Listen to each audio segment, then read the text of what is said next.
Selamat sahabat semuanya. Selamat sahabat Pak Bambang. Selamat sahabat Pak Pendeta.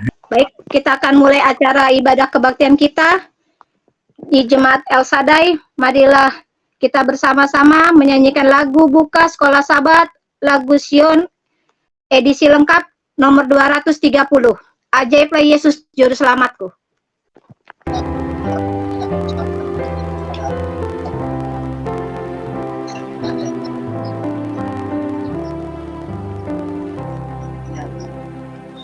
Tuhan pimpin sepanjang jalan, amat senanglah hatiku, dan hilanglah ketakutan, karena Tuhan pimpin aku. Tuhan pimpin, Tuhan pimpin, tangan Tuhan pimpin aku, dengan setiaku turut ya, karena Tuhan pimpin aku. Kita berdoa aja sekali lagi lah. Mari kita berdoa lah. Bapa yang bertahta dalam kerajaan surga, terpujilah Engkau Tuhan. Saat ini kami memulaikan untuk ibadah di Sabat ini. Biarlah kiranya Tuhan memberkati sehingga pertemuan kami dan juga pujian dan firman yang akan kami terima. Semua itu menjadi satu ibadah yang mengangkat nama Tuhan, membawa sukacita kebahagiaan bagi kami. Dan biarlah Tuhan tuntun mulai dari awal sampai akhirnya dalam pertemuan kami, Bapa, sehingga iman kami dipertambahkan dan dikuatkan. Terpujilah Engkau Tuhan, ampuni kami, dalam nama Yesus kami berdoa. Amin. Amin. Makasih Pak Pendeta. Baik, tiba ini untuk ruang kesaksian. Ada yang mau disaksikan selama 1 minggu yang kita lewati. Puji syukur kepada Tuhan karena kasih-Nya yang boleh menuntun kita semua ya, walaupun kita hanya beberapa saja umat-umat Tuhan yang berkumpul, akan tetapi kita semua yakin dan percaya bahwa Roh Tuhan hadir di tengah-tengah kita. Sedikit kesaksian dari saya secara pribadi, bersyukur kepada Tuhan oleh karena seperti yang saudara-saudara ketahui bahwa di bulan yang lalu keluarga kami mengalami kedukaan oleh karena adik bungsu saya yang Tuhan izinkan untuk beristirahat dari segala sakit penyakit yang dia sudah rasakan. Seperti yang saya sudah pernah sampaikan juga, dia sudah sakit dari tahun 2019 di bulan November, dan sejak saat itu, itulah yang membuat pergumulan daripada keluarga kami, bagaimana kami boleh mendoakan dan juga mengusahakan segala sesuatunya buat adik kami ini supaya dia bisa sembuh dari penyakitnya. Akan tetapi di awal tahun ini penyakitnya itu memang sepertinya kambuh lagi ya. Ya namanya penyakit kanker, kita nggak pernah tahu apabila misalnya dia menunjukkan gejala-gejala yang membaik, kemudian fisiknya sudah normal, akan tetapi ada di satu titik ketika dia rasanya seperti kembali lagi, penyakit itu kembali lagi, dan itu membuat dia punya psikologi psikisnya ya, dia kecewa. Dia tanya sama Tuhan, kenapa Tuhan kemarin saya sudah baik-baik aja, kok sekarang saya bisa kembali lagi mengalami sakit seperti yang dia alami waktu di awal itu. Jadi tepat tanggal 21 April jam 19.20 waktu Denpasar, adik kami ini diizinkan Tuhan untuk beristirahat, dan waktu acara di Bali kemarin kami mengikuti semua prosesi, dan puji Tuhan, Tuhan pimpinkan sampai pada saat ini kami boleh kembali ke Jakarta, dan juga orang tua kami menyusul ya beberapa minggu yang lalu, dan semuanya puji Tuhan berada dalam keadaan sehat. Oleh karena seperti yang saudara-saudara ketahui bahwa kita sekarang berada di pandemi ya, pandemi COVID yang harusnya nggak boleh berkumpul orang banyak, kita nggak bisa bercerita, nggak bisa saling bersentuhan. Kemarin itu waktu di Bali agak deg-degan dan takut juga ya ketika acara mulai dari rumah duka sampai ke acara kremasi, karena dipenuhi dengan banyak orang. Akan tetapi sampai saat ini orang tua bahkan kami semua berada dalam keadaan sehat, dan mohon tetap saudara-saudara doakan. Besok ini kami akan mengadakan acara penguburan bagi abu jenazah adik kami di pemakaman Kali Mulia di Depok sini. Mudah-mudahan Tuhan berikan cuaca yang baik dan semua acara proses boleh dilalui dengan baik. Semuanya hanya untuk kemuliaan bagi nama Tuhan. Itu saja. Terima kasih. Tuhan Yesus memberkati kita. Terima kasih Bu Pendeta. Mungkin masih ada lagi. Tiba waktunya untuk kita mendengarkan lagu spesial. Kita dengan lagu spesial yang dibawakan oleh keluarga Pak Pendeta.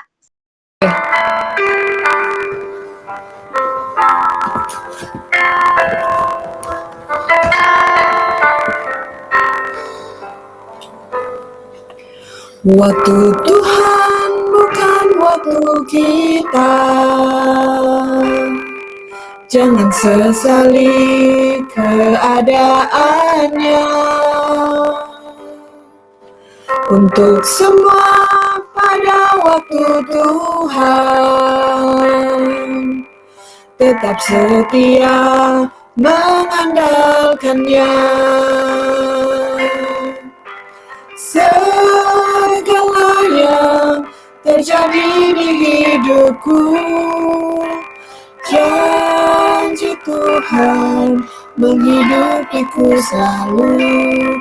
Ku yakin, percaya, ada waktunya Tuhan. Semua akan indah pada waktunya.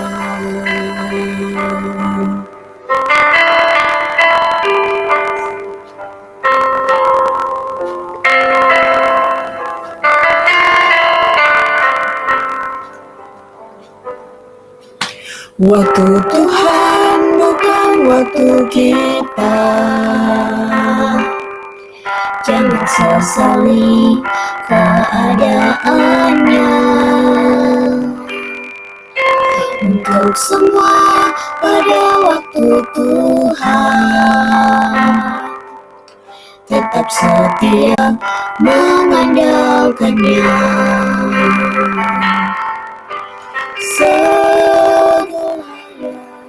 Terjadi di hidupku, janji Tuhan menghidupiku selalu. Ku yakin, percaya, ada waktunya Tuhan. Semua akan indah pada waktunya. Segala yang terjadi di hidupku, janji Tuhan menghidupiku selalu. Ku yakin, percaya, ada waktunya Tuhan. Semua akan indah pada waktunya. Segala yang terjadi di hidupku, janji Tuhan menghidupiku selalu. Ku yakin, percaya, ada waktunya Tuhan. Semua akan indah pada waktunya. Ku yakin, percaya, ada waktunya Tuhan. Semua akan indah pada waktunya.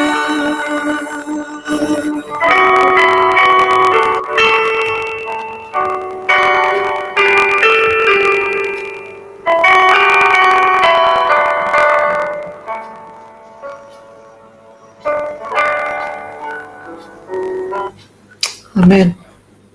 Amin. Terima kasih. Amin. Terima kasih Bu Pendeta dan Devena. Dan biar lagu pujian itu untuk mengangkat iman kita, tetap setia dan lebih dekat sampai datang Yesus yang kedua kali. Tetap percaya dan tiba pada waktunya kita akan semua diselamatkan oleh kuasa dan darah Yesus. Kita dapat bersama-sama di sorga nantinya, dapat bertemu dan berkumpul kembali untuk memuji dan membesarkan nama Tuhan.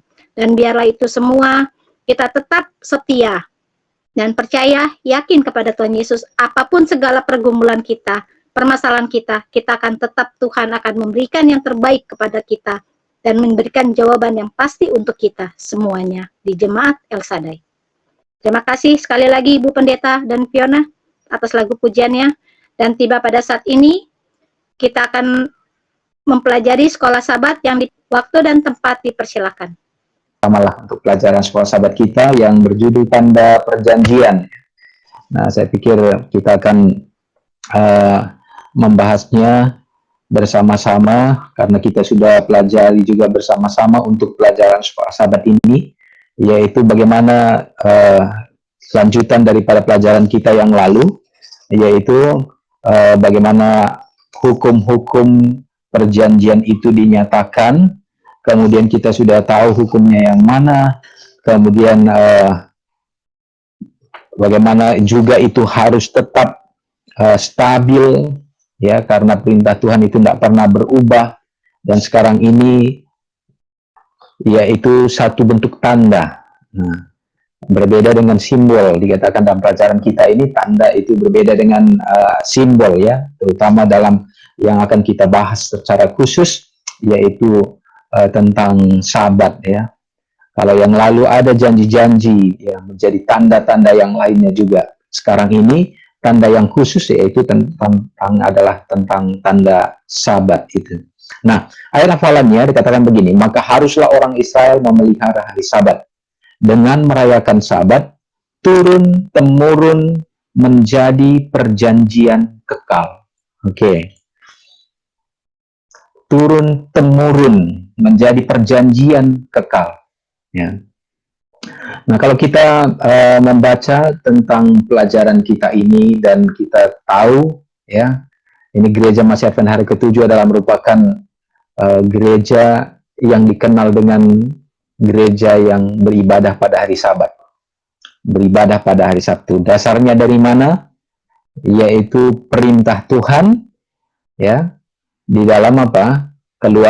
Kejadian pasal yang kedua, pasal yang kedua ayat 1 sampai yang ketiga. Nah, itu sudah membahas bagaimana tentang terciptanya, Tuhan katakan apa? Hari Sabat. Mari kita membaca kembali ini latar belakangnya ini supaya kita juga bisa mengingat kembali, ya. Karena demikianlah diselesaikan langit dan bumi dan segala isinya. Ketika Allah pada hari ke-7 telah menyelesaikan pekerjaan yang dibuatnya itu, berhentilah ia pada hari ke-7 dari segala pekerjaan yang telah dibuatnya itu. Lalu Allah memberkati hari ke-7 itu dan menguduskannya, karena pada hari itulah ia berhenti dari segala pekerjaan penciptaan yang telah dibuatnya itu. Ya. Ini kita tahu inilah menjadi ayat, ya.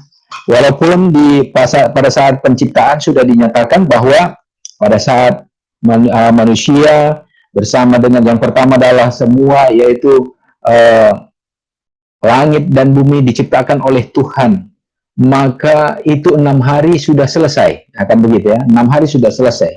Tetapi masih ada di sini, maka dikatakan begini, kita baca pelan-pelan. Demikianlah diselesaikan langit dan bumi dan segala isinya. Yang pertama, kata diselesaikan di sana adalah langit dan bumi bersama dengan segala isinya, termasuk manusia. Segala manusia itu, termasuk manusia itu diselesaikan pada hari yang keberapa? Pada hari yang ke-6.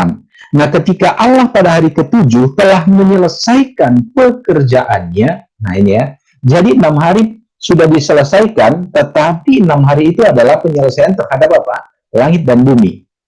Tetapi masih ada satu kata lagi, yaitu kata apa? Menyelesaikan. Jadi ada dua ungkapan kata di sana, kata menyelesaikan. Berarti selesai yang pertama khusus hanya untuk langit dan bumi. Tetapi secara keseluruhan penciptaan belum selesai. Maka Allah pada hari ke-7 telah menyelesaikan pekerjaan yang dibuatnya itu. Berhentilah ia pada hari yang ke-7 itu. Itu menunjukkan bagaimana bahwa pada hari ke-7 itu adalah termasuk daripada apa? karya penciptaan. Jadi kalau kita baca di sini tidak ada kata sabat ya. Tidak ada kata sabat. Ya. Tetapi di dalam pelajaran kita dikatakan bahwa kata sabat itu adalah merupakan kata kerja. Jadi dari bahasa aslinya, nah kata kerja itu diambil dari ungkapan kata yaitu berhenti. Maka Allah berhenti pada hari yang ketujuh itu, ya, menguduskannya, ya. Allah bagaimana memberkati hari ketujuh itu dan menguduskannya. Pada hari itulah ia berhenti, dalam arti di sana bahasa aslinya adalah bersabat, ya. Dalam kata kerja dia melakukan satu pekerjaan untuk berhenti, ya, begitu dia. Dengan pekerjaannya yang apa? Menguduskannya dan memberkatinya. Nah, inilah makanya ada dua kali ungkapan di sana, ungkapan kata menyelesaikan. Jadi penyelesaian secara keseluruhan itulah yaitu penciptaan hari yang ketujuh itu. Nah, kemudian apa? Maka itu kita bisa pahami bahwa walaupun tidak diungkapkan di sana ungkapan kata sabat, tetapi Tuhan sudah menyatakan itu di sana dalam kata berhenti menjadi satu bentuk pekerjaan. Nah, kemudian apa yang bisa kita dapatkan dalam permulaan artinya penciptaan akan sabat itu sendiri, yaitu bahwa ungkapan ini menuntun kita, menunjukkan kepada kita bahwa begitu berharganya tentang sabat itu, yang nanti akan kita lihat juga bagaimana bahwa itu menjadi satu apa? Tanda, bahwa itu menjadi satu bukan hanya simbol ya, bukan simbol, bukan hanya, tapi memang bukan simbol, tetapi adalah merupakan tanda bahwa kita adalah karya ciptaan. Nah, saya mendapatkan dari seorang hamba Tuhan, dia katakan bahwa bagaimana bila mana gereja ya dilihat ya, artinya satu agama, maka biasanya akan dipandang dari tiga perspektif ya. Jadi tiga pandangan yang biasa itu, yang pertama adalah kalau kita masuk ke gereja, contohnya ke Advent ini pun dulu, atau gereja apapun, yang pertama pasti ajarannya, akan begitu ya. Ini ajarannya apa ini gereja, kan begitu, doktrinnya apa. Nah, kemudian yang kedua itu tentunya perilakunya apa. Nah, perilaku hidup gereja ini bagaimana? Jangan sampai gereja setan, perilakunya tidak benar, akan begitu. Atau doktrinnya seperti ini, ya, tapi kok perilaku orangnya tidak mencerminkan akan apa? Doktrinnya itu, akan begitu dia. Nah, dan hal yang ketiga adalah gereja itu juga menjadi satu bentuk apa? Upacara, apalagi namanya ritual. Nah, biasa seperti itu, itulah agama. Jadi biasa dipandang seperti itu. Makanya gereja masa hari 7 juga terkadang bagaimana? Wah, ini masalah ritual, masalah upacara itu bagaimana? Waduh, sangat diagungkan. Ya, kenapa? Karena hari Sabat itu nggak boleh sembarang. Nah, seperti itu contohnya. Nah, karena memang begitulah pandangan manusia terhadap gereja. Nah, jadi sekarang kita juga sebagai anggota gereja masa hari ke-7, tentu ketiga hal ini ada di dalam pandangan kita. Saya masuk ke dalam gereja ini, kira-kira doktrinnya apa? Kenapa saya harus ada di sini? Kenapa tidak di gereja yang lain? Oh, ada perbedaannya. Nah, perbedaannya adalah salah satunya yang sekarang yang kita bahas adalah tentang apa? Tentang sabat. Akan begitu. Nah, kemudian bagaimana perilakunya? Yang kedua adalah bagiannya perilakunya bagaimana orang-orang yang ada di dalam gereja ini menghidupkannya, caranya bagaimana, akan begitu. Oh, benar dilakukan itu cara ibadahnya, bukan cara ibadahnya, bagaimana mereka meyakini akan doktrin-doktrin itu dan melakukannya, bahkan mulai dari hari persiapannya sampai kepada hari Sabatnya tidak melakukan urusan-urusan pekerjaan seperti yang Tuhan katakan. Nah, kemudian ritualnya bagaimana? Nah, itu dilakukan juga dia. Ada peribadatan mulai dari matahari terbenam sampai kepada matahari terbenam. Dan semua ini merujuk kepada bagaimana? Supaya kita menguduskan diri kita. Supaya kita apa? Nah, jadi yang terkadang harus kita hati-hati adalah ketiga hal itu membatasi kerohanian kita. Artinya begini, kita menganggap bahwa dengan ketiga hal itu kita sudah ada dalam doktrin yang benar, kita melakukan perilaku yang benar, kita melakukan ibadah-ibadah kita yang benar, tetapi ada satu hal yang tidak tercapai. Karena sesungguhnya agama ini adalah menuntun hubungan kita kepada Tuhan. Dan hari Sabat ini juga sebagai tanda ini. Kenapa? Kenapa saya katakan demikian? Nah, saya tidak membahas secara per hari lagi. Ya, mudah-mudahan nanti Pak Bambang juga lanjutkan supaya kita diskusikan bersama. Karena hari Sabat ini dituntut oleh Tuhan bukan untuk menjadi satu apa? Ya, untuk menjadi satu penyembahan.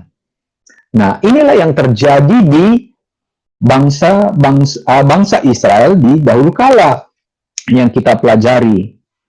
Mulai dari yang dulu itu Sabat itu seolah-olah bagaimana, dan itu pun tertulis di dalam firman Tuhan. Kalau kita baca di dalam Yesaya pasal 58 ya, ayat berapa itu? 14 ya.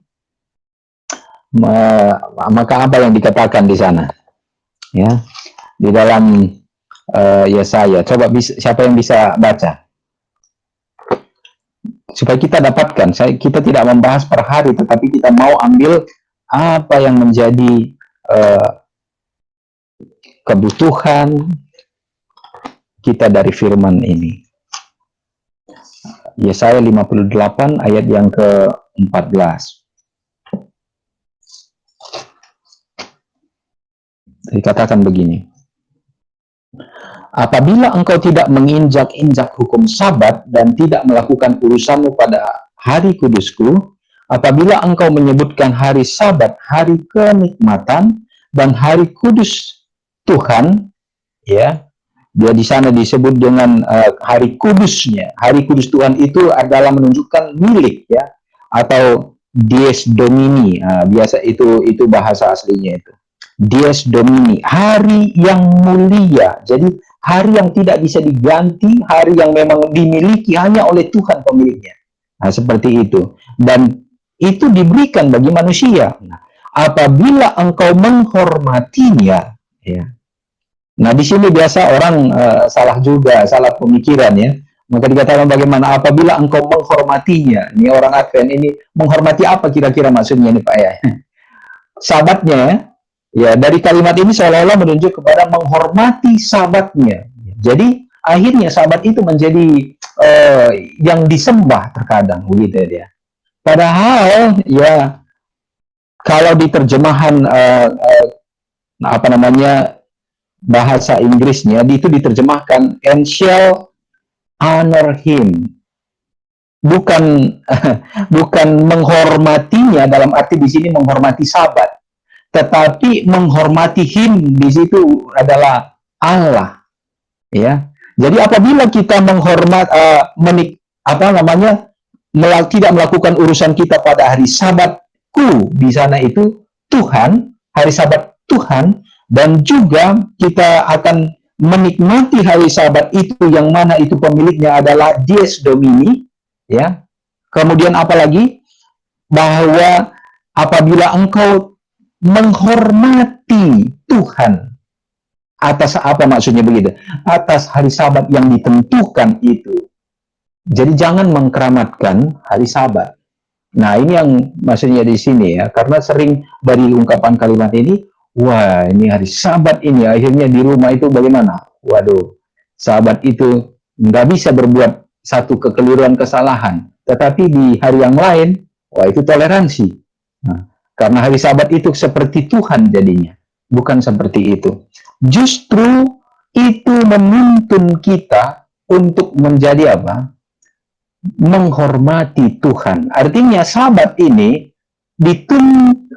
menjadi satu alat, menjadi satu cara bagi kita untuk menghormati Tuhan. Dan pada saat kita menghormati Tuhan lewat peribadatan hari Sabat itu, janjinya apa? Engkau akan menikmati. Nah ini sekarang kan menjadi berbeda ya. Coba kita lihat dari pelajaran kita di saat Sinai. Ya, jadi pelajaran yang berharga yang diberikan oleh Tuhan. Pada bulan yang kedua, di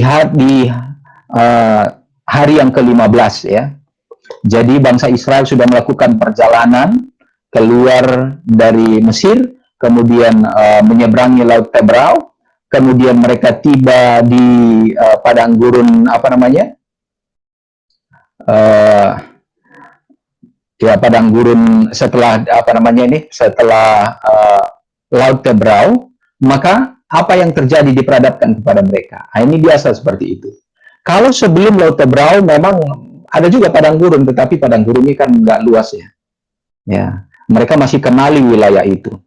Tetapi pada saat mereka sudah menyeberang, maka mereka diperhadapkan dengan satu padang gurun yang luas. Kenapa mereka dibawa ke situ? Alasan Tuhan adalah supaya mereka tidak ingin kembali. Sebenarnya ada jalan pintas, yaitu lewat apa? Lewat Filistin. Ya, kita bisa baca itu di dalam Keluaran pasal yang ke-16. Ya, Keluaran pasal 16. Jadi itu adalah pada saat mereka berada di padang gurun Sin ya. Nah, jadi pada saat mereka itu dituntun oleh Tuhan bukan lewat Filistin, karena itu jalan pintas. Kalau jalan pintas ini nanti berhadapan dengan peperangan pada saat mereka belum siap, maka Tuhan ajar dulu mereka untuk mengenal Tuhan. Nah, ini kembali kepada hubungan. Nah, kalau mereka langsung berhadapan dengan Filistin, kemudian yang biasa mereka hanya berada di dalam di dalam perhambaan, mereka tidak pegang pedang, mereka tidak berperang, tidak dilatih untuk berperang, berhadapan dengan bangsa yang besar, mereka akan ketakutan dan mereka akan kembali kemana? Itu Tuhan katakan demikian di dalam firman-Nya. Ya, akhirnya dibawa untuk belajar. Nah, pelajaran yang pertama yang Tuhan tunjukkan adalah bagaimana? Kuasa. Kuasa bagaimana? Menaklukkan Mesir. Penaklukan Mesir tidak ada sedikit pun andil daripada bangsa Israel, yaitu pada saat menyeberangi Laut Tebrau itu. Pada saat terbelah itu pun mereka melihat kuasa Allah. Oh, luar biasa. Kemudian pada saat tentara daripada Mesir, tentara daripada Firaun ditelan masuk ke dalam ditelan oleh air itu pun tidak ada andil daripada mereka juga. Dan mereka hanya melihat kuasa Allah. Oh, luar biasa. Dan pada saat mereka menyeberang, sekarang mereka diperhadapkan dengan padang yang luas, padang gurun yang luas, padang Sin yang luas. Nah, untuk kembali tidak bisa lagi. Ya, kenapa? Nggak bisa menyeberang. Nah, dan biasanya, ya ini makanan kan sudah mulai berkurang ya, kalau dalam perjalanan seperti itu. Disitulah Tuhan memberikan mana. Disitulah yang Tuhan memberikan mana. Dan semua pelajaran tentang mana, mulai ya sekitar berapa ribu, kalau kita kalikan itu dalam perjalanan 40 tahun, ya, kalau pagi sore diberikan itu, pagi sore diberikan misalnya makanan seperti itu, kemudian dikalikanlah dia dengan apa? Ya, keajaiban-keajaiban tentang Sabat. Berapa kali Tuhan mengajar, mendidik mereka hanya untuk hari Sabat. Nah, luar biasa. Kenapa Tuhan katakan? Jadi pertama tadi dia mengajar bahwa ini aku Allah, Allah yang menyertai engkau, Allah yang akan menyelamatkan engkau. Tapi persungutan tetap ada. Dan pada saat mereka memasuki padang belantara itu, maka Tuhan menuntun mereka, mengajarkan mereka. Inilah di dalam Keluaran pasal yang ke-16. Nah, dalam Keluaran pasal yang ke-16 ini kita bisa melihat bahwa apa yang mereka lakukan. Setiap harinya mereka bangun pagi, mereka memungut akan apa? Ya, mana yang jatuh, yang diturunkan dari surga itu, dihadirkan makanan surga itu. Ya, kemudian bagaimana? Mereka menimbang itu, ada yang mengumpulkan banyak, ada yang mengumpulkan sedikit, tetapi tidak pernah berkekurangan. Kenapa? Karena mereka diajar untuk mengambilnya sesuai dengan apa? Keperluan masing-masing. Dan Musa katakan, Tuhan katakan kepada Musa, kalau engkau ambil berlebihan, bagaimana? Kalau engkau simpan sampai besok pagi, maka dia akan rusak, dia akan berulat. Betul. Ya, namanya serakah juga ya.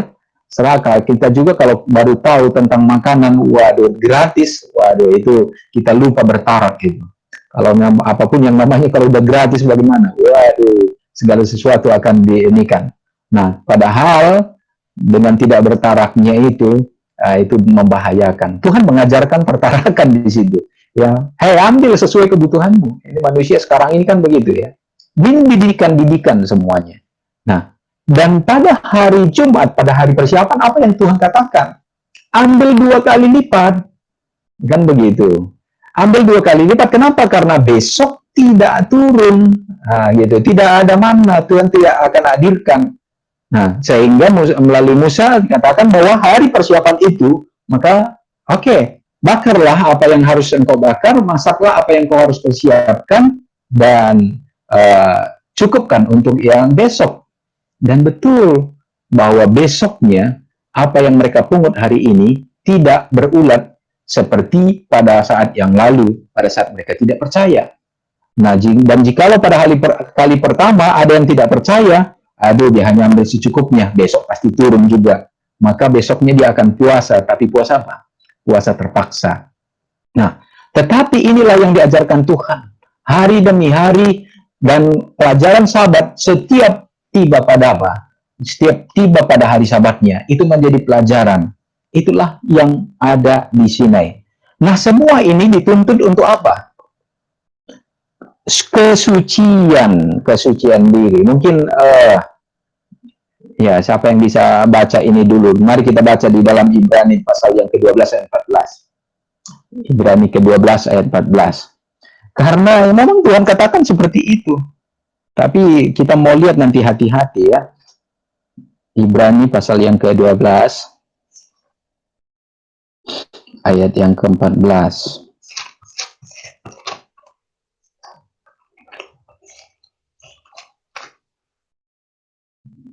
Ya, kalau tidak ada saya bacakan. Berusahalah hidup. Siapa yang bisa? Coba. Saya baca. Berusahalah hidup damai dengan semua orang dan kejarlah kekudusan, sebab tanpa kekudusan tidak seorang pun akan melihat Tuhan. Usahalah pertama hidup damai dengan semua orang. Ya, itu pertama. Kemudian kejarlah kekudusan. Jadi kedua hal ini sebenarnya ini adalah merupakan bagaimana usaha manusia supaya bisa kudus. Supaya tujuannya apa? Sebab tanpa kekudusan tidak seorang pun akan melihat Tuhan. Ya, ini ada. Nah, inilah yang dijelaskan kepada kita. Ya. Jadi kalau orang yang tidak memelihara kehidupan damai, maka bagaimana? Tidak akan melihat Tuhan. Orang yang hidupnya tidak kudus tidak akan melihat Tuhan. Nah, itulah perspektif yang dilihat terhadap agama tadi. Ada 3 tadi yang saya sebutkan. Ya, yang pertama ajarannya, kan begitu, doktrinnya. Dan kedua adalah perilakunya. Ketiga adalah ritualnya. Nah, dan semua ini menuntun kita untuk lebih ini kepada apa? Yaitu perilaku. Karena perilaku ini, doktrin itu pada saat dilakukan, ritual itu pada saat dilakukan, itu akan menuntun kita kepada kekudusan. Dan bangsa Israel melakukan itu, yaitu pemeliharaan terhadap hari Sabat itu, supaya mereka hidup kudus di hadapan Allah. Ya, dan itu ritual itu dilakukan, doktrinnya itu dipegang teguh, sampai doktrinnya itu luar biasa. Berapa doktrin, berapa larangan yang terjadi.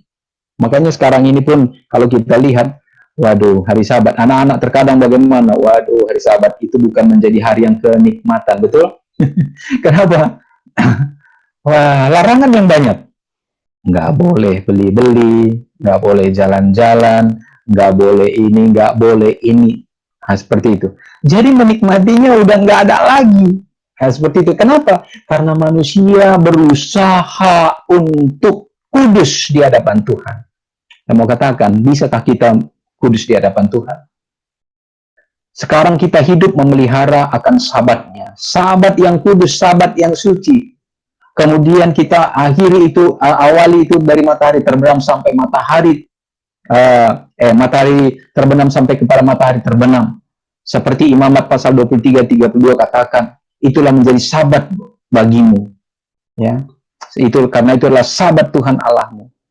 Ya, engkau harus menguduskannya, memeliharanya, dan kita berusaha untuk kudus di dalamnya. Kita berdamai dengan sesama. Hari Sabat, betul ya? Oh, hari Sabat itu berdamai. Tapi orang Advent susah juga. Justru pada hari Sabat itu terkadang bagaimana? Itu kesempatan untuk di gereja itu ngomongin orang.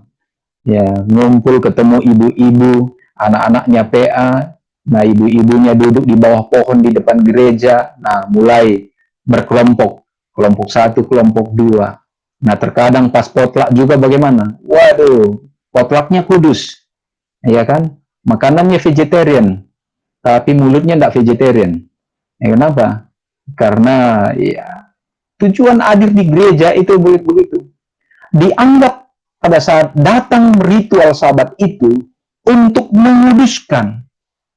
Dianggap untuk kehadiran dengan pakaian yang bagus, anak-anak diinikan, dibawa persembahan dan semuanya untuk menguduskan dirinya. Ingat apa yang Tuhan katakan. Saya ingin kita membaca di dalam Yeskiel, satu orang atau Luna bisa baca Yeskiel 20 ayat 12.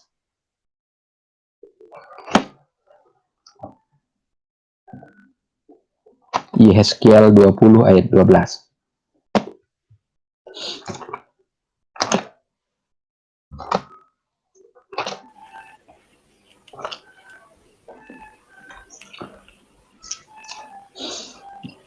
Dapat?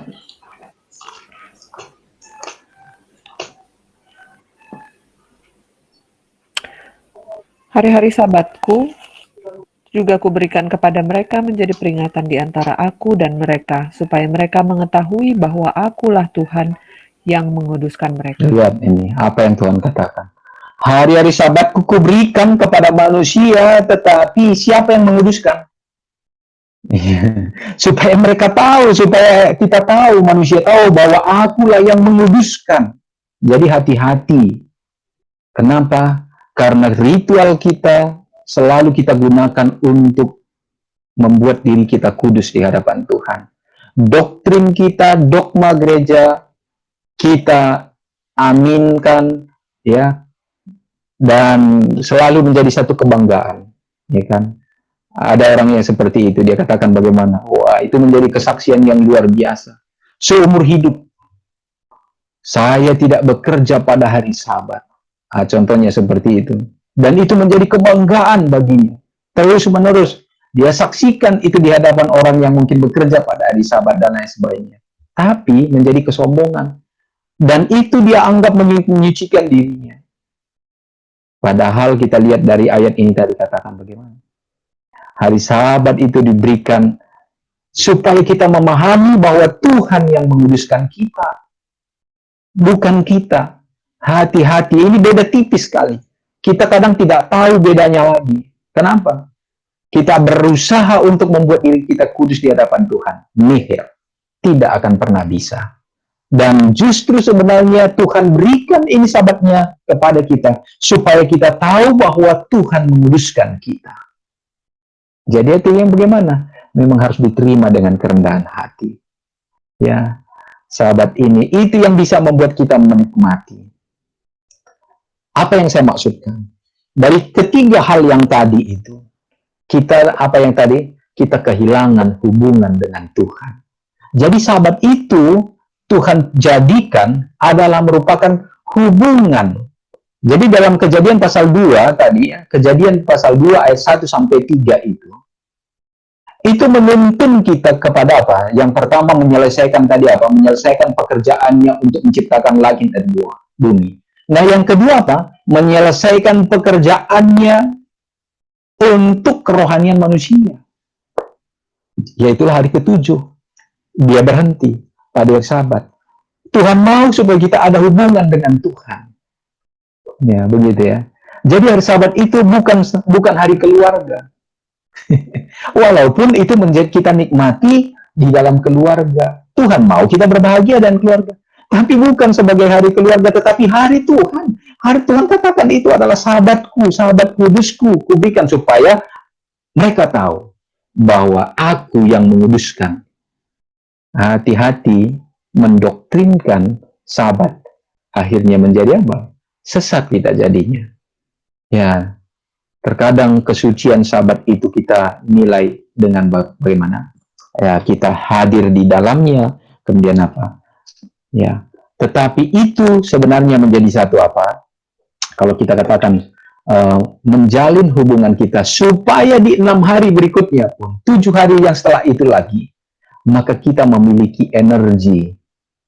Ya, kenapa? Karena kita selalu mengingat Tuhan. Kita ini adalah ciptaannya. Tuhan adalah pencipta kita. Nah, ini yang Tuhan maksudkan. Ya, itulah tanda itu. Itu adalah perjanjian itu. Tuhan katakan, kalau engkau tidak menginjak-injaknya dan menghormati aku, mau bagaimana? Aku akan memberkati engkau. Mengingatnya. Bagaimana mengingatnya? Mengingat apa? Sabatnya yang diingat? Enggak. Bukan sabatnya. Tuhannya yang diingat. Dan pada hari Sabat ini lebih khusus kita mengingat, oh Tuhan menciptakan saya. Oh begitu besar karunia-Nya. Luar biasa kasih-Nya kepada kita. Sabat ini kita ingat bukan harinya, tetapi apa? Tuhannya. Nah, di sini yang terkadang bagaimana? Hubungan tidak tercipta. Kenapa? Karena harinya itu kita saat ingat dari matahari terbenam sampai ke matahari terbenam. Tuhan katakan, ingat dan kuduskanlah hari Sabat. Itu menjadi ayat hafalan, titik. Salah. Coba, Luna Kiona. Ya, Deborah. Di mana ayatnya itu ya? Hukum Allah itu. Di dalam Keluaran pasal? Keluaran 20. Ya, coba kita lihat. Karena kalau kita penggal-penggal, ini yang membuat akhirnya bagaimana? Sabat itu menjadi, ya, menjadi Tuhan jadinya. Keluaran pasal 20 ya. Mari kita lihat. Ayat 8 mulai tentunya. Tapi apakah hanya sampai di situ? Nah, kita lihat, saya mau kita baca. Saya tahu semua kita mengetahuinya, tetapi kita baca kembali. Keluaran pasal 20. Saya bacakan, atau siapa yang baca ini? Ayo, Kiona. Saya mau suruh Deborah, tapi udah hilang gambarnya. Sinyal kan?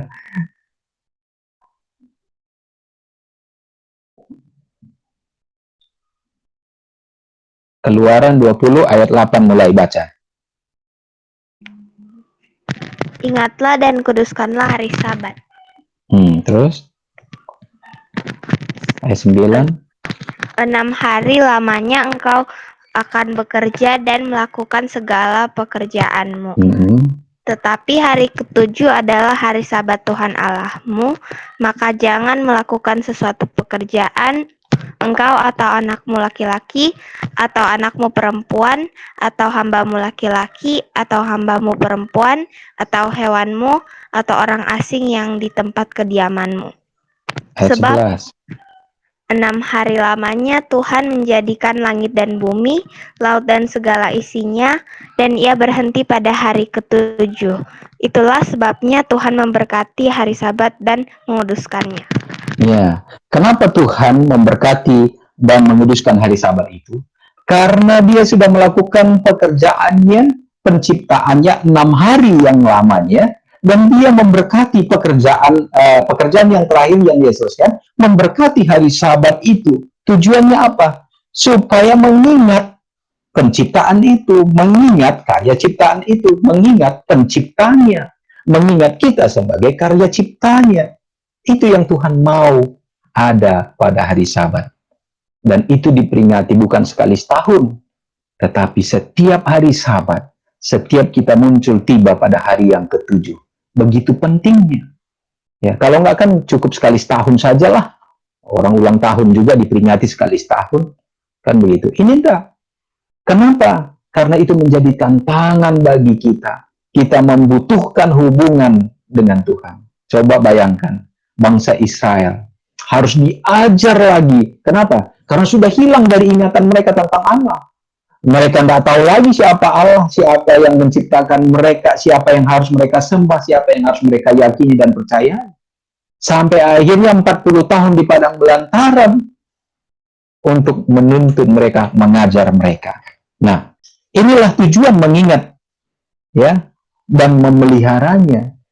Jadi bukan hanya hidup di dalam Sabatnya sepanjang satu hari. Nah, itulah pelajaran kita ini.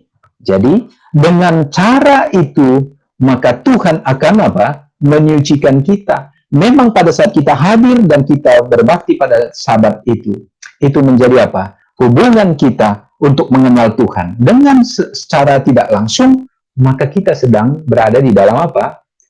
Dalam penyucian. Nah, sekarang ini, di mana sih tahap penyucian? Ya, karena ada 3 tahapan ya. Tahapan yang pertama adalah kita itu dibenarkan. Nah, dibenarkan itu dari dosa. Orang yang belum menerima Yesus Kristus, belum tahu Yesus sebagai juru selamatnya, maka dia dibenarkan. Pada saat terima Yesus, kita dibenarkan. Dan pada saat kita berjalan dengan Yesus, kita menerima akan apa? Untuk mengikut dia, termasuk sahabat Tuhan. Karena kita sudah kenal dia sebagai pencipta. Ini adalah kita dikuduskan. Dan tidak ada proses penyucian itu dari diri kita. Itulah makanya, maka firman Tuhan katakan bahwa semua perilaku kita, perbuatan kita tidak apa? Tidak ada faedahnya. Kenapa? Karena tidak ada orang yang bisa berbuat baik. Nah, begitu dia. Nah, jadi, penyucian ini adalah sekarang pekerjaan kita, pekerjaan yang sedang berlangsung bagi diri kita. Dan siapa yang melakukannya? Tuhan yang melakukannya. Karena kita yang disucikan sekarang ini. Dan bagaimana, apa maksudnya sahabat itu diberkati untuk kita kuduskan? Karena dengan menuruti akan sahabat itu, disitulah kita mengingat akan pencipta kita. Dan di situ kita diajarkan untuk roh kerendahan hati. Kita sebagai seorang yang berdosa. Dan kita akan dikembalikan oleh Tuhan dengan apa? Pekerjaan penyuciannya. Nah, itulah yang mungkin kita dapatkan dari pelajaran ini. Saya sudah bahas ini, kalau memang masih ada untuk keterangan-keterangan tambahan, pertanyaan yang kita diskusikan, silakan. Saya kembalikan ke Pak Bambang, sebenarnya beliau moderatornya tadi. Saya setuju tadi apa yang disampaikan oleh Pak Pendeta, ya, bahwa tadi asal dari apa tadi, asal mula dari Sabat. Kalau kita baca pelajaran hari Minggu, di sini saya bacakan bahwa hari Sabat itu adalah hari sesudah apa?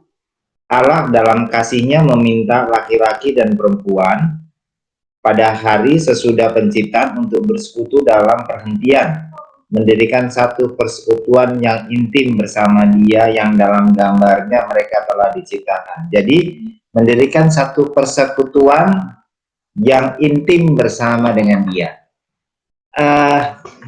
Memang yang jadi apa, yang jadi pertanyaan kita pasti ya di dalam hati kita masing-masing, bagaimana pelaksanaannya dalam memelihara hari Sabat yang sesungguhnya. Tadi sebenarnya sudah banyak dijelaskan oleh Pak Pendeta tadi, bahwa bagaimana tuntunannya supaya kita memelihara hari Sabat sesuai dengan apa yang Tuhan maksudkan di sini. Kita kalau bersekutu dengan Tuhan, pasti kita ya kita waktu, pikiran kita, hidup kita pada saat itu yaitu ingin dekat dengan Tuhan, bersekutu dengan Tuhan.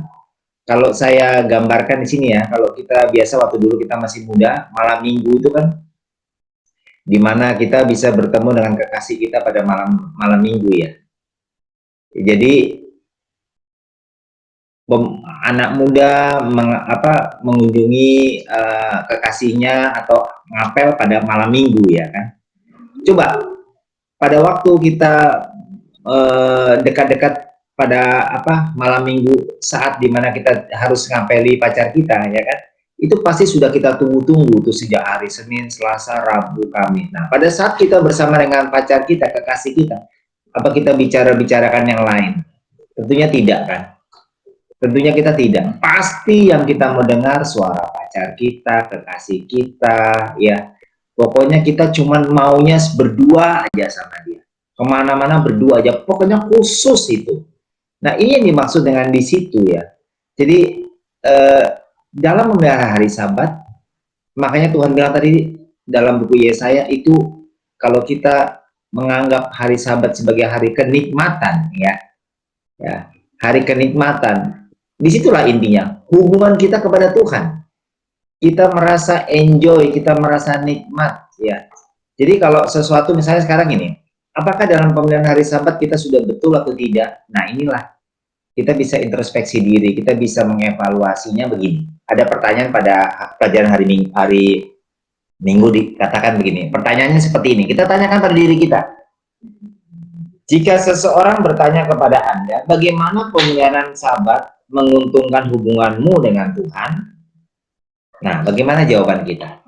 Jadi kalau hari Sabat, pemeliharaan hari Sabat kita selama ini, hubungan kita malah menjauh dari Tuhan, nah kita tanda tanya. Berarti ada something wrong dalam pemeliharaan hari Sabat itu yang tidak sesuai dengan tujuan Tuhan sebagai tanda peringatan turun-temurun untuk bersekutu dengan intim dengan Dia. Ini ada sesuatu yang salah. Nah, kita tanyakan kepada diri kita, apa selama kita dalam memelihara hari Sabat ini, kita ini semakin dekat nggak sama Tuhan? Kalau kita hubungan kita tidak, malah semakin jauh dari Tuhan, walaupun kita sudah memelihara hari Sabat, berhenti pada hari Sabat, tidak bekerja pada hari Sabat, ya, tidak memasak pada hari Sabat, ya kan? Tidak nonton TV ya pada hari Sabat, tidak nonton yang lain. Nah, ini ada something wrong di sini. Ya, mungkin hari Sabat kita, tadi pendeta bilang, makan vegetarian, ya kan? Terus apalagi semua yang tadi pendeta bilang. Tapi kita masih ngomongin orang gitu loh, ya kan? Masih berkata omong kosong sama orang gitu. Masih berbicara bisnis, ya, ayo gimana? Ya, walaupun kita cuma omong-omongan sama saudara kita seiman, gimana besok kita harusnya kita ketemu ya, kita buat acara di sini. Itu seperti itu. Nah, ya, bukan hari yang terus kita masih mungkin ada rival kita di situ atau musuh kita malah mulai udah merasa seperti kita menjauhi dia menjauhi kita. Nah, inilah atau berantem pada hari Sabat. Pada rapat-rapat hari Sabat. Nah, ini sebenarnya ini, ya kan? Ini yang kita harus evaluasi. Jadi, dalam memelihara hari Sabat, kita harus mengevaluasi. Kita tanyakan kepada diri kita. Selama ini kita sudah berhenti pada hari Sabat, apakah hubungan kita semakin jauh atau tidak? Kalau semakin jauh, berarti ada sesuatu yang salah dalam memelihara hari Sabat. Nah, ini intinya di sini. Jadi hubungan kita itu harus lebih dekat saat dimana kita itu intim bersama Tuhan di hari Sabat. Nah, jadi gini, bukan berarti hari-hari lain kita berdosa, tapi hari Sabat. Jadi gini, pada saat kita bersekutu intim dengan Tuhan pada hari Sabat, buahnya itu saudara-saudara bukan pada hari Sabat, tapi pada hari Minggu, hari Senin, hari Selasa, hari Rabu, hari Kamis. Karena kita memiliki hubungan intim dengan Tuhan, berarti buahnya itu kita kepada keluarga kita, kepada saudara kita, kepada tetangga kita. Nah, itu buahnya, berarti kita hubungan kita intim dengan Tuhan. Tadi kata Pak Pendeta, orang lain bisa melihat dari hidup kita, ya kan, seperti apa. Nah, ini pertama. Yang kedua, ini jadi bahan diskusi juga. Hari Senin ya, saya senang sekali pada hari Senin pelajarannya juga nih. Di sini, jadi gini ya, kita ini kan sebagai manusia khawatir ya, apalagi kita bisnis, dagang gitu ya, jualan gitu ya. Waduh, hari Sabtu ini orang kan selalu bilang hari Sabtu ini paling rame nih. Kalau orang dagang itu Jumat orang berhenti, Sabtu pasti orang belanja gitu. Ya, benar nggak gitu, ya kan? Nah, pada saat kita bisnis atau kita jualan atau apapun, ternyata kalau kita pelajari Keluaran 16, Tuhan sudah doublekan, sudah Tuhan gandakan itu berkat kita, rezeki kita pada hari Sabat itu jatuh pada hari apa? Ke-6, hari persiapan. Itu. Jadi kita nggak usah takut gitu. Misalnya, oh ya kita bisnis misalnya transaksi pada hari ke-7 gitu loh.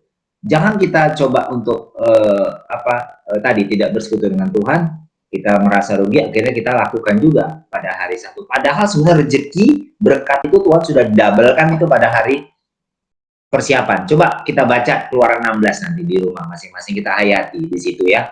Jadi rezeki kita itu Tuhan sudah doublekan, karena pada waktu itu mana atau daging puyuh itu tidak bisa disimpan untuk hari berikutnya, khusus hari itu saja.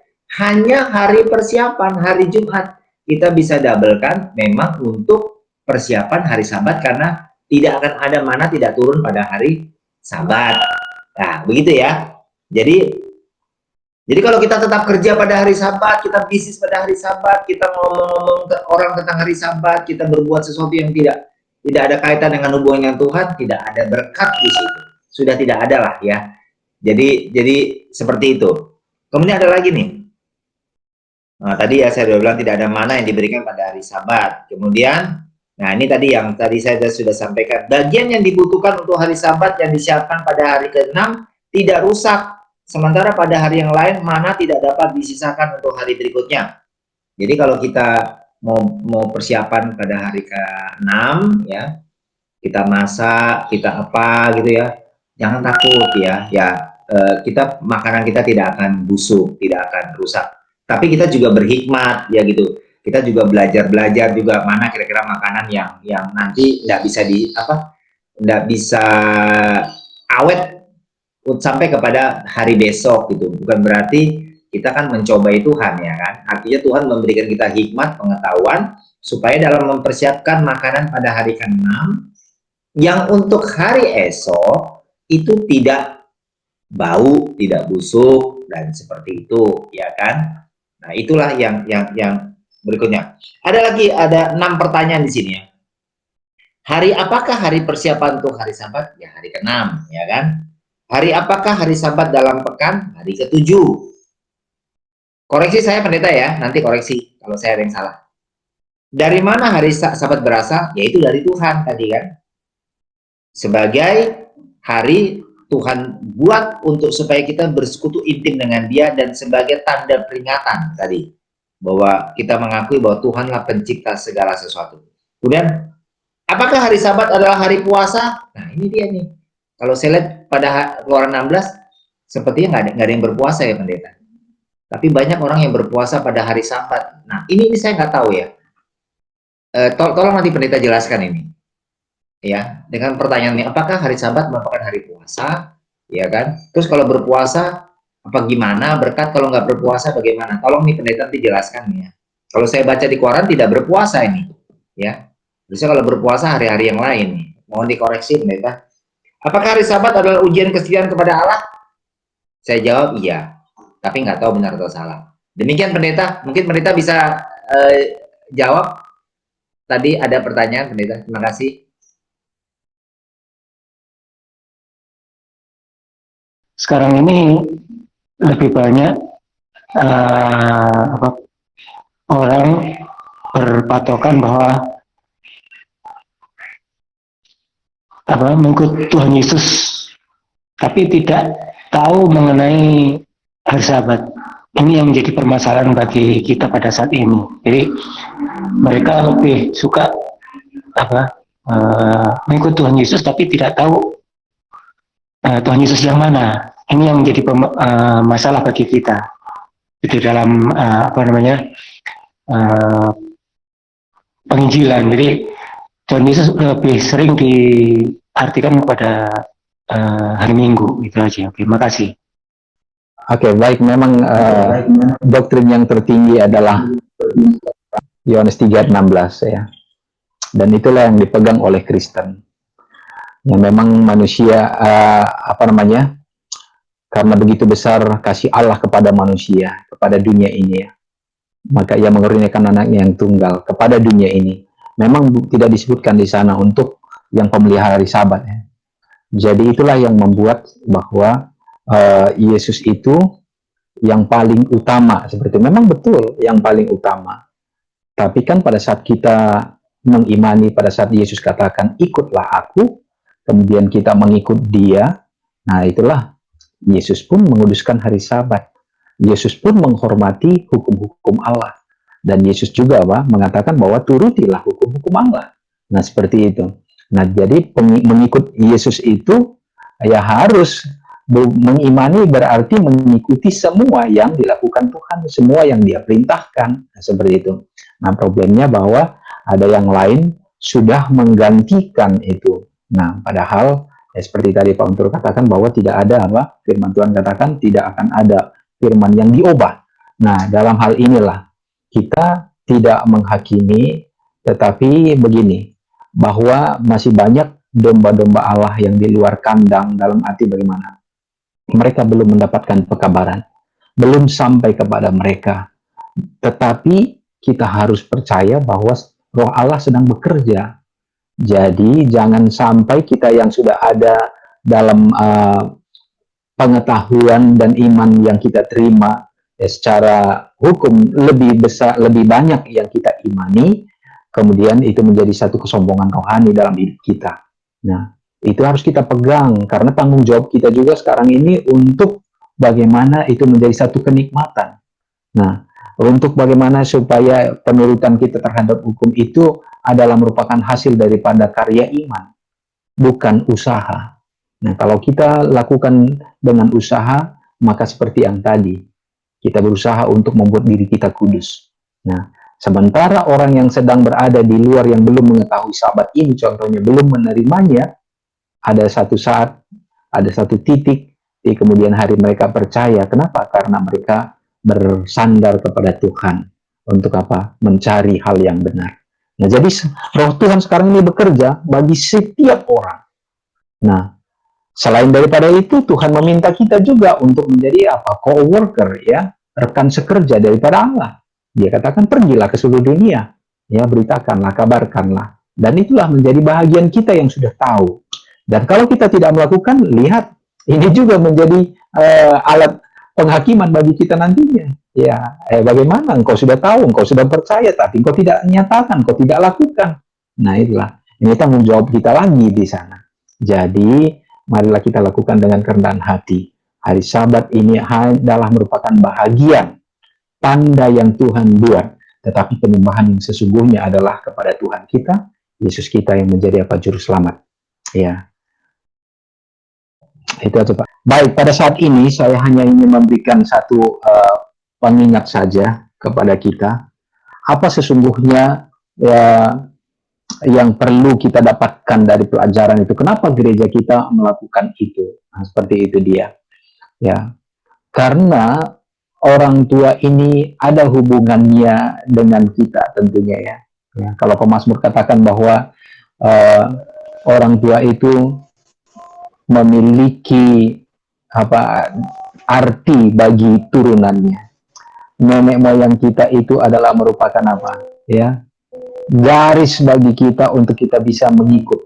Ya. Dan apa hubungannya? Anak cucu itu atau cucunya itu adalah merupakan apa? Mahkota bagi orang tua. Ya. Kalau namanya mahkota itu apa? Itu kepala itu ya, rambut itu.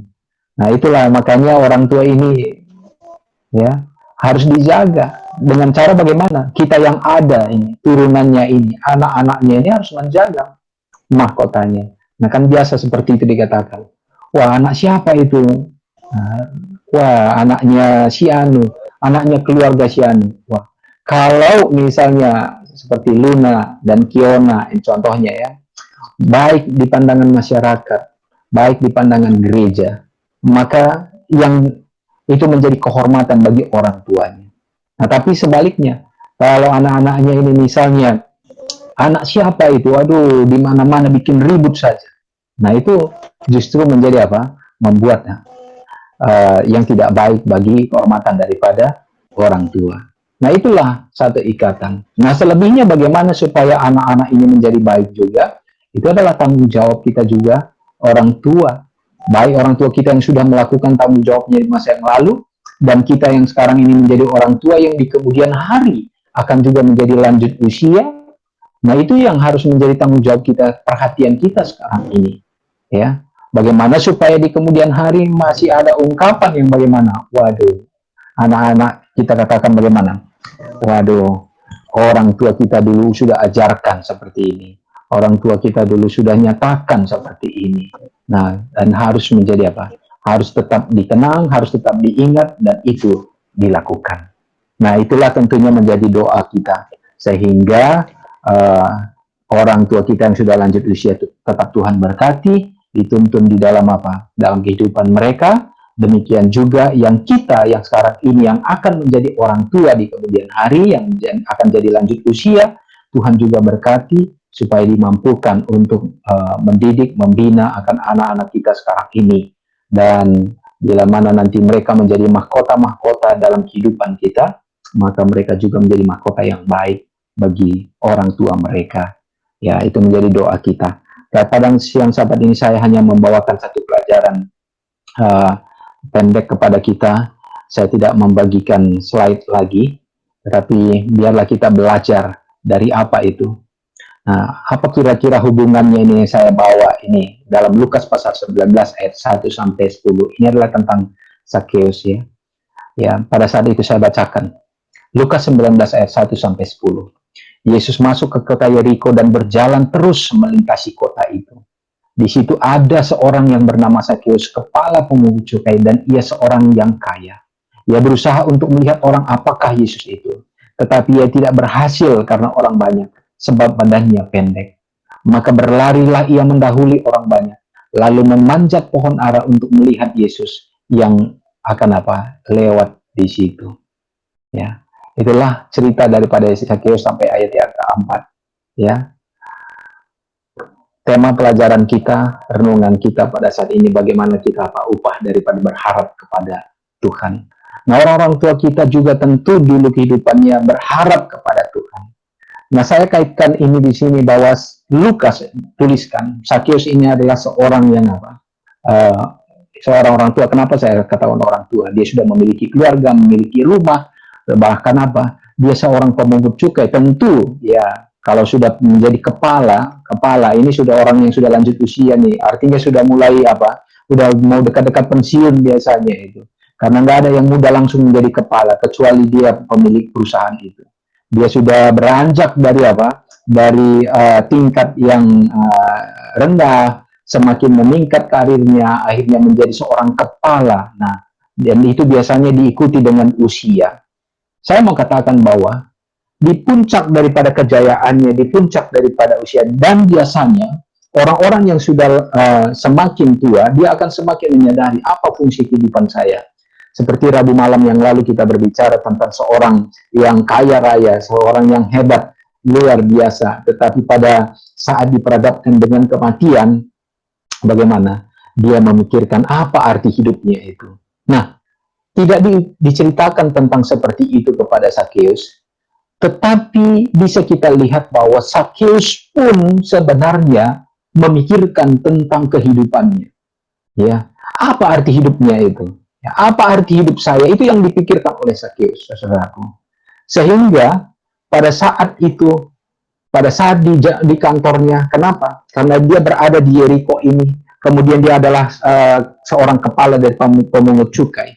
Dan kita ketahui bahwa yang sering sekali hidup dengan Yesus, dekat dengan Yesus. Nah, kita baca di dalam Lukas pasal yang sebelumnya ya. Bacaan kita ini adalah Lukas pasal yang ke-19.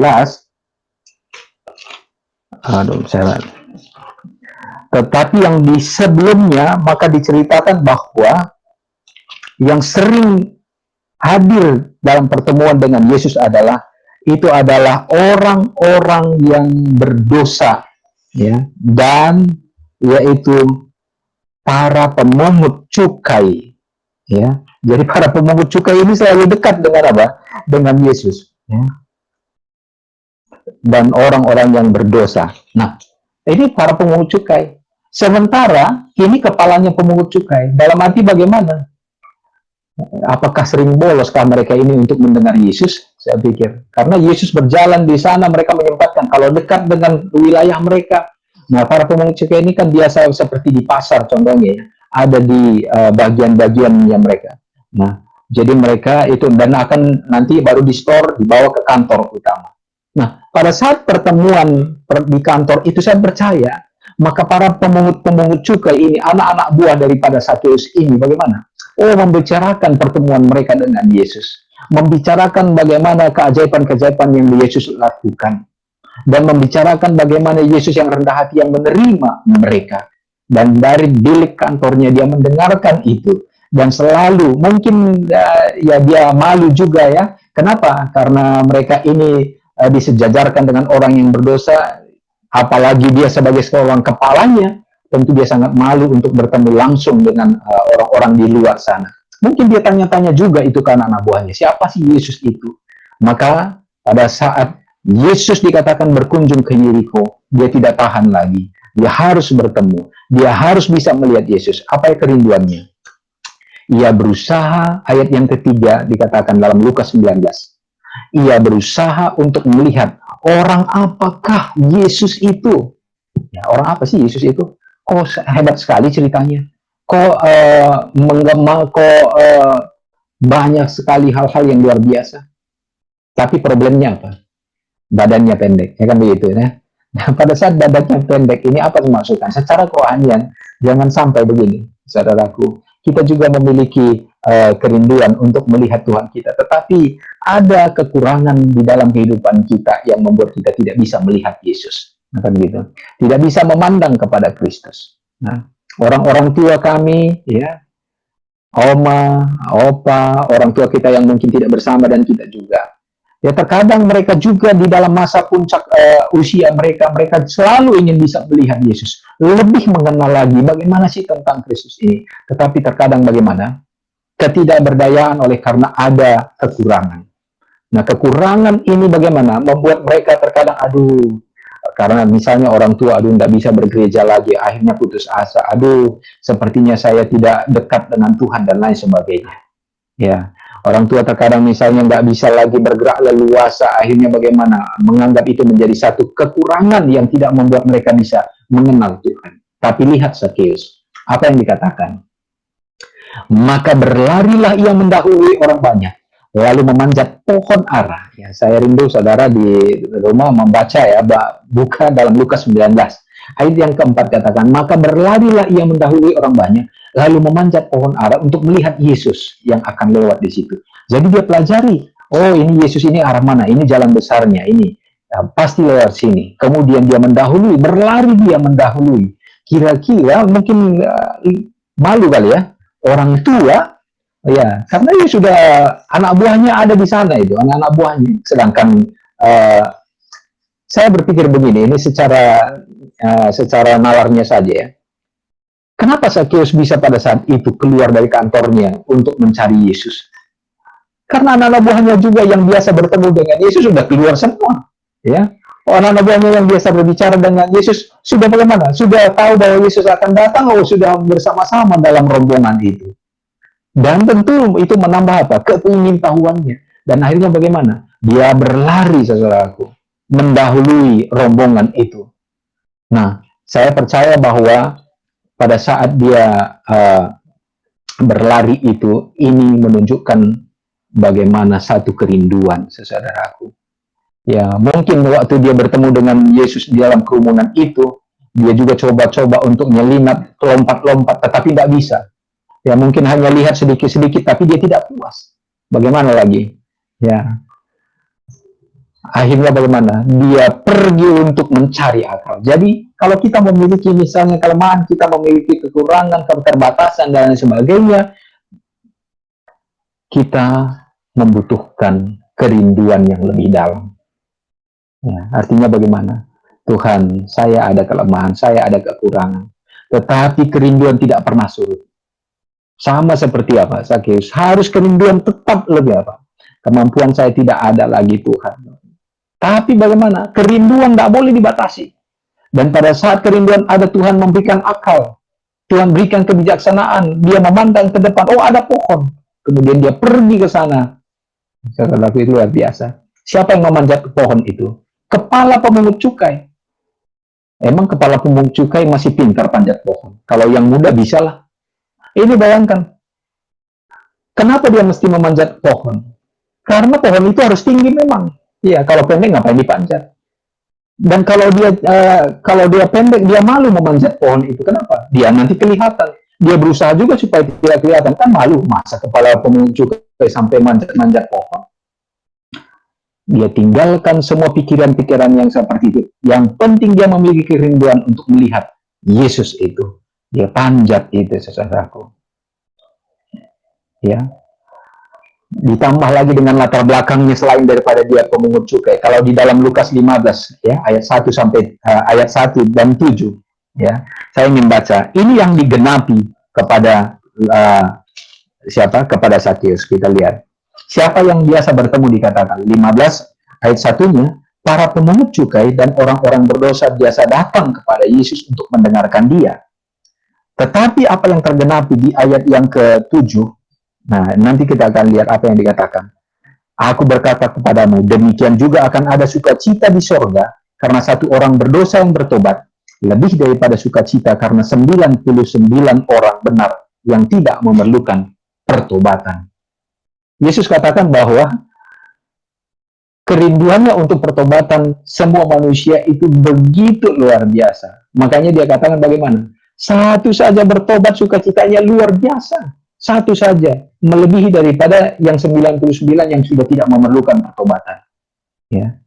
Jadi itulah kerinduan Tuhan. Sehingga bagaimana? Pada saat itu kita ketahui, saya mau singkatkan cerita ini. Pada saat dia berada di atas pohon itu, saudaraku, Yesus melewatinya. Bisa saja kan tadinya dibelokkan atau kemana? Enggak. Yesus mengetahui bahwa di situ ada orang yang membutuhkan dia. Dan Yesus tahu kenapa di kerumunan orang banyak seperti itu, mata seharusnya tertuju kepada kerumunan.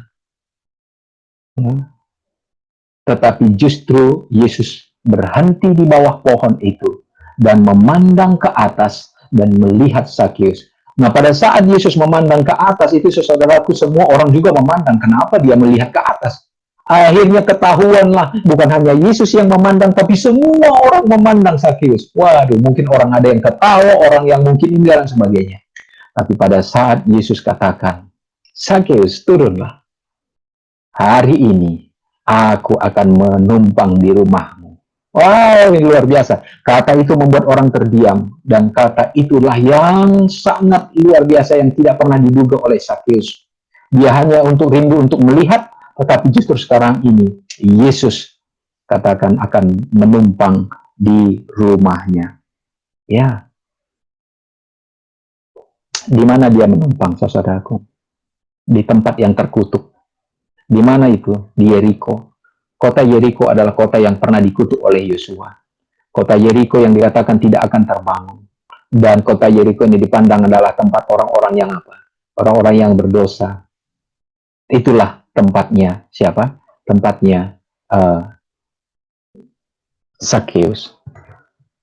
Satu hal yang menarik bahwa Tuhan tetap peduli kepada satu jiwa ini yang mungkin tidak berdaya ini, yang mungkin tidak memiliki satu cara untuk bertemu dengannya. Ya, sama seperti orang tua kita sekarang ini ya, Oma ya, walaupun berada di rumah sekarang ini, contohnya, tidak bisa kemana-mana dalam keterbatasan, apa contohnya, atau orang-orang tua kita yang lainnya. Tapi Tuhan mempersiapkan pohon untuk dipanjat. Artinya bagaimana? Tuhan mempersiapkan satu cara untuk bisa melihat Yesus. Ya, dalam situasi sekarang ini, keterbatasan kita dengan apa? Di COVID ini, Tuhan mempersiapkan lewat Zoom ini dan lain sebagainya.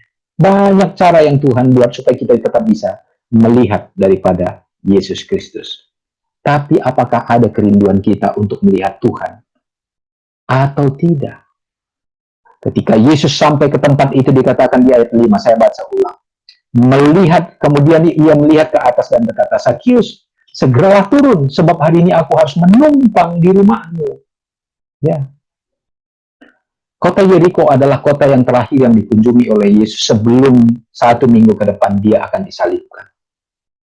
Dan kota Yeriko adalah kota yang pernah dikutuk. Dan kota Yeriko adalah tempat orang yang paling berdosa yang selama ini disebut sebagai orang apa? Orang pemungut cukai. Tetapi dia mau temukan kepalanya. Karena kepalanya ini susah keluar, saudara. Tuhan membuat caranya untuk bertemu dengan dia. Tapi dengan syarat bagaimana? Apakah dia memiliki kerinduan atau tidak? Dan pada saat Zakheus memiliki kerinduan, Tuhan tahu bagaimana untuk menemukan dia. Tuhan yang menemukan Zakheus, bukan Zakheus yang menemukan siapa? Tuhan. Lalu apa yang dibuat oleh Tuhan? Zakheus. Dia buktikan kerinduannya. Lalu di ayat ke-6, lalu Zakheus segera turun dan menerima Yesus dengan sukacita. Tetapi justru orang bersungut-sungut kan? Orang bersungut-sungut melihat bagaimana Yesus menumpang di rumah orang yang paling berdosa itu, orang yang berdosa itu. Wah, ini luar biasa, saudaraku. Tetapi mendengar persungutan itu, keselamatan itu terjadi, saudaraku. Apa yang dilakukan Sakeus? Ayat 8 katakan, tetapi Sakeus berdiri dan berkata kepada Tuhan, Tuhan, setengah dari milikku akan kuberikan kepada orang miskin, dan sekiranya ada sesuatu yang kuperas dari seorang, akan kukembalikan 4 kali lipat. Wah, ini kan terdiam langsung mereka. Ya, yang bersungut-sungut itu terdiam langsung, apalagi yang memiliki tadinya apa? Yang pernah diperas, waduh, langsung senang mereka. Inilah hasil bertemu dengan Tuhan. Inilah hasil daripada upah untuk bertemu dengan Tuhan. Upah untuk bertemu dengan Tuhan itu terkadang bukan hanya berkat, bukan hanya bagaimana kepenuhan bagi diri kita, tetapi upah bertemu dengan Tuhan itu adalah pengorbanan diri. Upah bertemu dengan Tuhan itu merelakan diri. Upah untuk bertemu dengan Tuhan itu adalah bagaimana dia menyerahkan hidupnya sepenuhnya, hidup dan matinya kepada Tuhan. Ayat 9, kata Yesus kepadanya, hari ini telah terjadi keselamatan kepada rumah ini, karena orang ini pun anak Abraham. Oh, luar biasa, saudara. Diangkat, diberikan gelar nama yang menjadi kerinduan bagi bangsa Israel. Ini menjadi pertentangan. Jadi kok bukan anak Abraham? Ya, kenapa diberikan dia menjadi anak Abraham? Ini gelar. Kalau di Inggris, saudaraku, kita diberikan gelar Sir.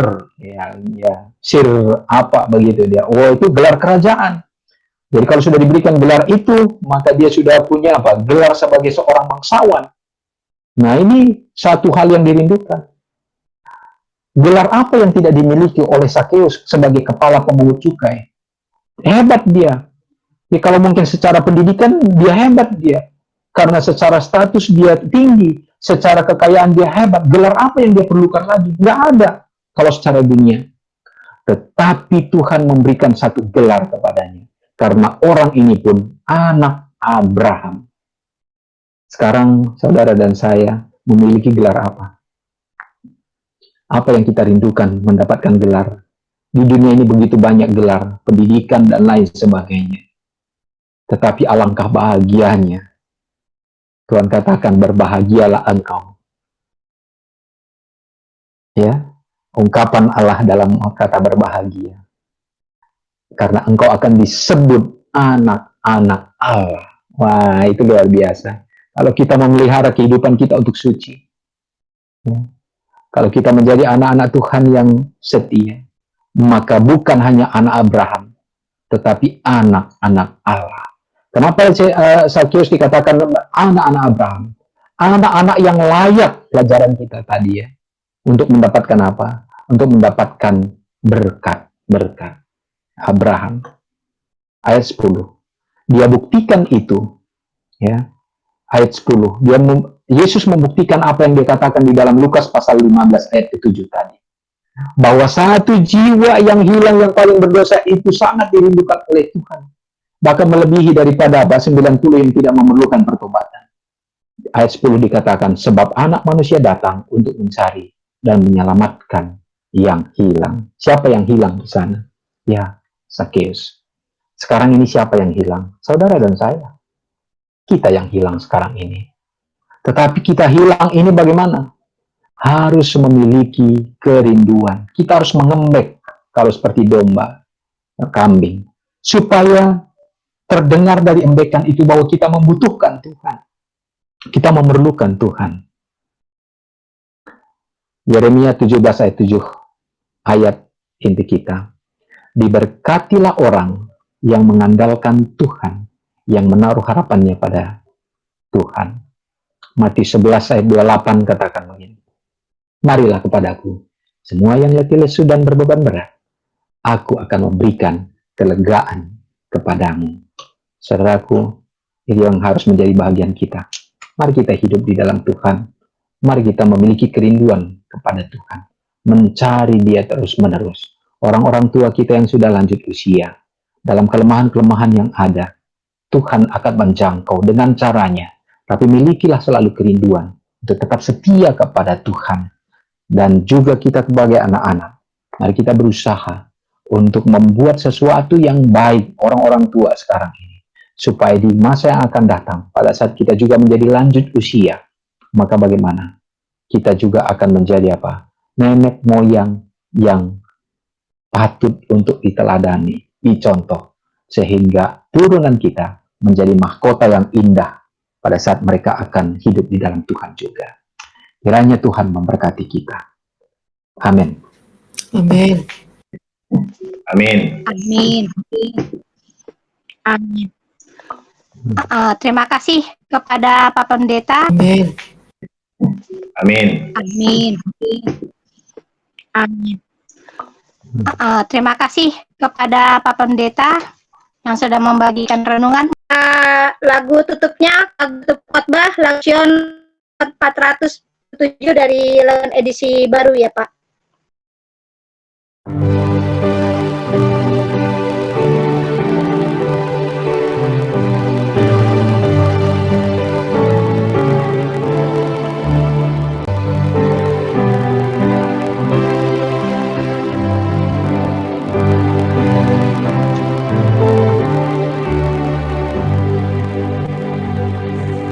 Baik berharap pada Yesus dan percaya firman-Nya, janji-Nya tiada berubah, demikianlah sabdanya.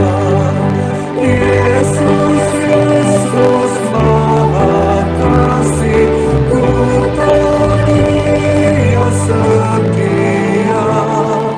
Yesus, Yesus Maha Mulia, ku berharap padanya. Baik berharap pada Yesus, tiada menyucikan, hanyalah oleh percaya ku dapat pengampunan. Yesus, Yesus Maha Kasih, ku tahu Dia setia. Yesus, Yesus Maha Mulia, ku berharap padanya. Baik berharap pada Yesus, dihapusnya dosamu, hidup damai dan bahagia, berikannya padaku. Yesus, Yesus Maha Kasih, ku tahu Dia setia. Yesus, Yesus Maha Mulia, ku berharap padanya. Aku senang telah berharap pada Engkau ya Tuhan, Engkau sahabat yang tetap serta aku selamanya. Yesus, Yesus Maha Kasih, ku tahu Dia setia. Yesus, Yesus Maha Mulia, ku berharap padanya.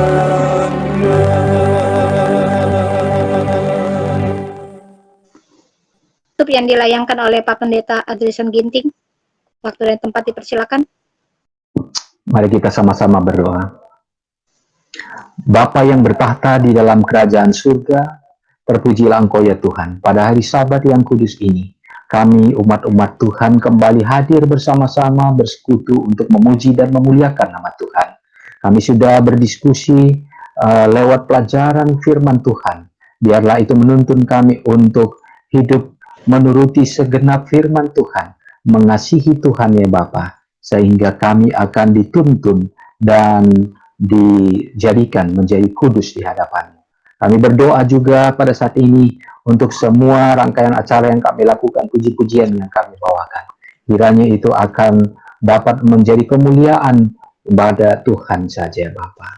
Terima kasih ya Bapa, bila mana sabda kebenaran untuk kami sudah dengarkan bersama-sama. Ajarlah kami Tuhan selalu untuk bisa memiliki kerinduan, untuk berseru kepada Tuhan, mencari Engkau. Walaupun dalam keterbatasan kami ya Bapa, tetapi pada saat kami memiliki satu kerinduan untuk dekat dengan Engkau ya Bapa, maka Tuhan akan memberikan cara bagi kami selalu. Dan Tuhan yang akan hadir dan lebih mendekatkan diri kepada kami. Bahkan Engkau akan mencari kami sebagai domba yang hilang, sebagai anak-anak-Mu yang hilang. Untuk kami akan dituntun ya Bapa, dimenangkan masuk ke dalam kerajaan-Mu. Terima kasih Bapak untuk firman-Mu yang sudah kami dengarkan.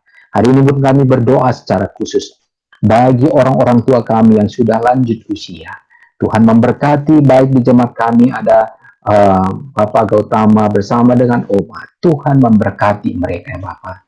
Walaupun mereka sekarang ini secara usia membuat mereka lebih terbatas, baik secara kesehatan, secara fisik, untuk melakukan segenap apa yang Tuhan lakukan dalam bergerak menjadi juru-juru kabar Allah. Tetapi ya Bapa, mereka memiliki harapan. Biarlah Roh Kudus-Mu selalu ada membisikkan dalam hati mereka untuk berbahagia, bersyukur, bersuka cita, dan mengingat akan iman mereka yang mula-mula. Untuk mereka akan tetap pegang ya Tuhan, dan mencari Tuhan dalam kemampuan yang ada. Dan biarlah Tuhan akan selalu menjamah hati mereka Bapa, memberikan damai sukacita yang datangnya dari surga. Bersama dengan orang-orang tua kami juga yang terpisah baik dengan kami ya Tuhan, dan masih ada sekarang ini. Tuhan akan berkati ya Bapa, sehingga orang-orang tua kami ini pun tetap setia dalam Tuhan, dalam mencari Engkau Bapa, mendekatkan diri kepadamu saja. Berikan kesehatan bagi mereka dan pengharapan akan kedatangan Tuhan yang tidak akan lama lagi, sehingga Bapa kami akan disempurnakan pada saat ada dalam kerajaan-Mu. Dan berdoa juga bagi kami semua orang-orang tua sekarang ini Tuhan. Kami percaya Tuhan akan memberikan masa juga bagi kami. Satu hari kelak untuk kami akan juga menginjak kepada hari tua. Biarlah masa yang ada sekarang ini kami pergunakan dengan baik untuk bisa mencari Tuhan dan menuntun keluarga, menuntun anak-anak yang Tuhan karuniakan, supaya mereka akan tetap ada di dalam jalan-jalan Tuhan, melalui teladan yang kami dapat berikan ya Bapa, supaya mereka tidak akan jauh daripadamu, sehingga pada saat Yesus datang pun Bapa, maka kami semua didapati setia untuk dilayakkan menjadi anak-anak-Mu, mewarisi kerajaan surga. Terima kasih ya Bapa. Biarlah kiranya kasih karunia Allah bersama dengan Putra-Mu Yesus Kristus di dalam persekutuan Roh Kudus akan memberkati kami semua umat-umat-Mu untuk semakin setia dari hari ke hari, dan kami akan menjadi saksi-saksi kebenaran bagi Tuhan. Berkat-Mu menjadi bagian kami dalam hidup kami Bapa, serta mengampuni dosa kami, karena doa ini kami serahkan hanya di dalam nama Yesus yang sudah menjadi juru selamat kami. Amin.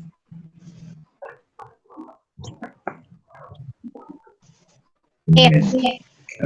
Ibadah sudah selesai. Terima kasih Pak.